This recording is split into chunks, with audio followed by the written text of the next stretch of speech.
जय श्री कृष्ण, हर महादेव, जय गौ माता, जय गोपाल। खूब ज सुंदर लेर गाम मध्य गौसेवा गतिविधि અને ગૌસેવા સંગમ નંદી શાળાનું ઉદ્ઘાટન થવા જઈ રહ્યું છે। તો સૌ સનાતની ધર્મ પ્રેમીઓને હૃદયથી હાર્દિક આમંત્રણ છે। સાથે સાથે ગૌ સંવર્ધન થાય અને સંકલ્પ એવો ઉદ્દેશ્ય એવો છે કે ગામે ગામ એક નંદી શાળા આવી ખુલે અને નંદીઓનું સંવર્ધન થાય અને સારા નંદીથી સારું ગૌવંશ આપણને પ્રાપ્ત થાય અને પ્રાકૃતિક અને કુદરતી અને સારું સંવર્ધન એટલે સારી ગાયો આપણને પ્રાપ્ત થાય, જેનાથી આપણી સંસ્કૃતિ, આપણો સમાજ ફરી પાછો ઉજળો બને, સારું આરોગ્ય, સારી સંપત્તિ, સારી લક્ષ્મી અને સારા સંસ્કારોનો સંચાર થાય।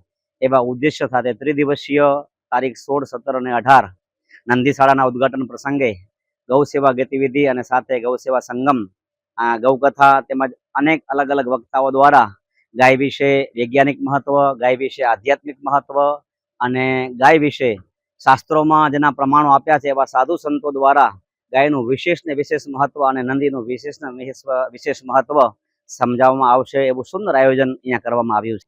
હૃદયથી બ્રાહ્મણો અને સાધુ સંતો દ્વારા હંમેશા એવા નિવેદનો આવતા રહ્યા છે અને આ ગૌકથાના અને નંદી કથાના, નંદી શાળાના ઉદ્ઘાટન પ્રસંગે એવા માધ્યમથી સરકારને એવું નિવેદન કરીશું સંતોના માધ્યમથી અને બ્રાહ્મણો દ્વારા કે આ કથાના માધ્યમથી આપણી ગાય માતા રાષ્ટ્રમાતા બને અને જે સબસિડી સરકાર દ્વારા પ્રાપ્ત થઈ રહી છે 30 થી 35 રૂપિયા કંઈક અંદાજિત છે, એનાથી વિશેષ ને વિશેષ પ્રાપ્ત થાય તો જેનાથી ગૌ સંવર્ધનમાં ખૂબ મદદ મળી શકે એવી સરકાર પાસે અપેક્ષા અને ગાય માતા માટે હૃદયથી પ્રાર્થના છે।